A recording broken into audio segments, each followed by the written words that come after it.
Hey, if it isn't Jerry, the co-founder and CEO of LlamaIndex, it's been almost a year since we spoke. It's great to see you, Jerry. Great to see you too, Rob. Thanks for having me. So you've shipped a turnkey cloud for knowledge agents, released power tools like Llama Parse and event-driven workflows. Your famous five-line starter is still the fastest way to get started in Gen AI.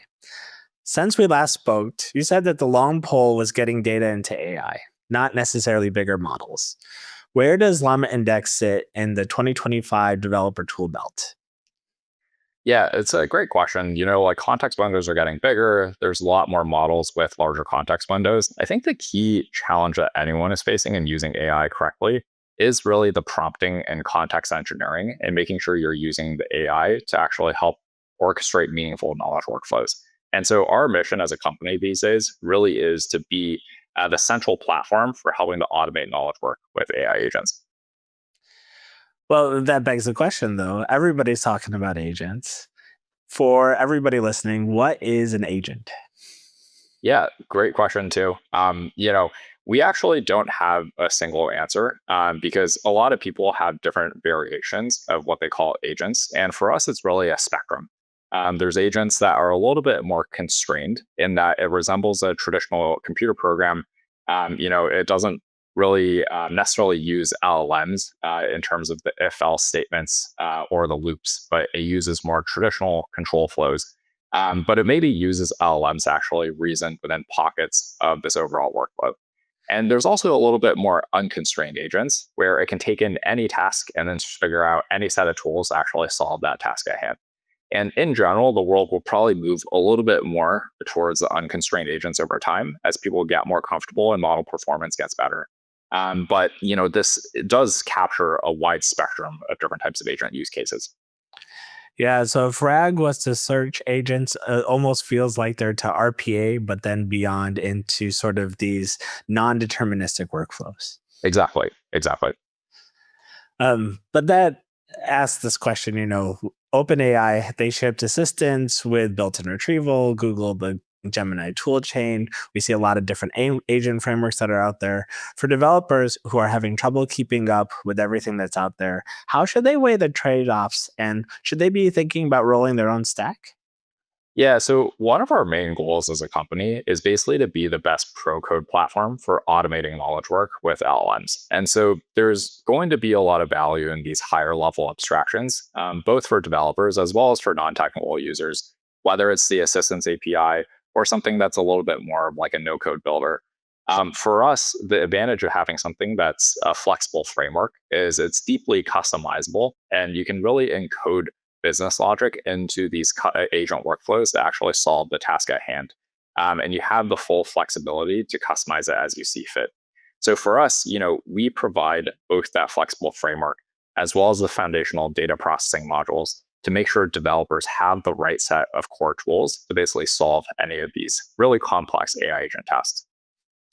So now I'm using LlamaIndex in my sort of local agent development all the time. You can think of me as my own consumer app, but you've actually been helping enterprises ship agents across the board. What's different in building sort of an agent for an enterprise versus a consumer app?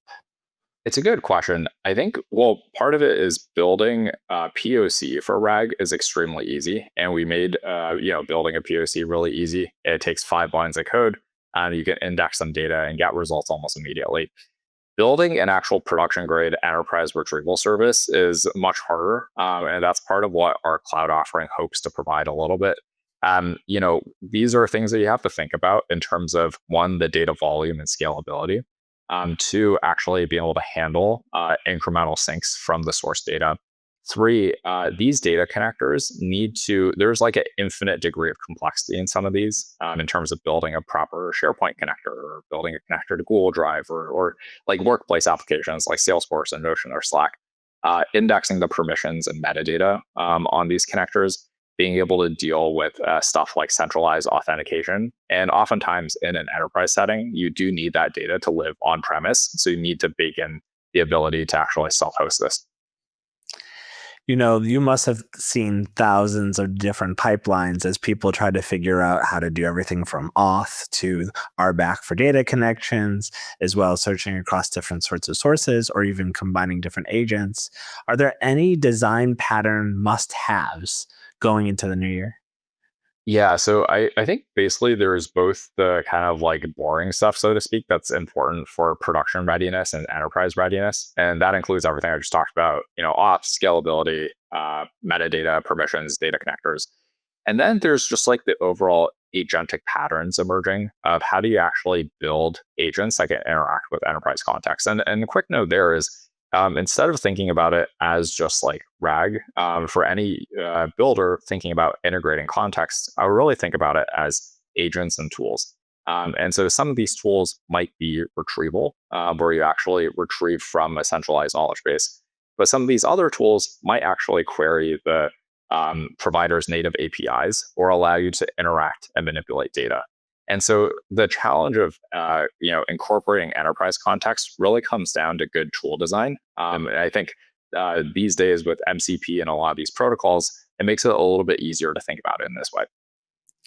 In fact, you were one of the first MCP frameworks that we were using across Azure, and we've seen a lot of different enterprises developing RAG and agent solutions with LlamaIndex.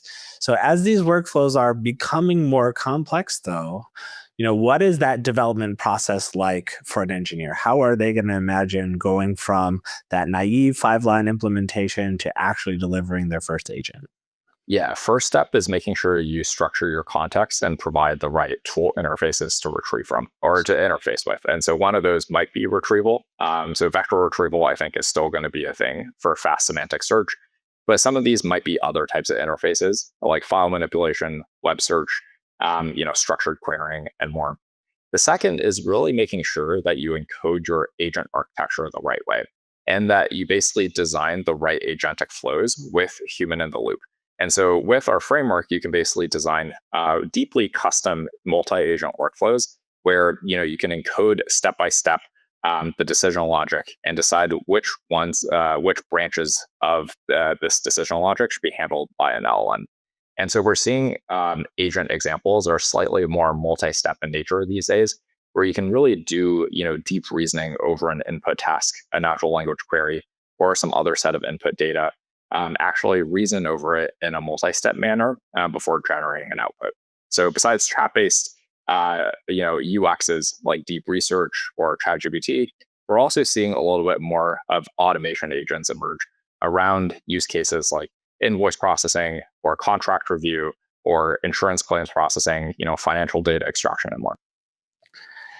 Well, these have been fantastic insights, Jerry. Thanks so much for joining, and I'm really looking forward to seeing everything that you build in the next year. Thanks for having me, Rob.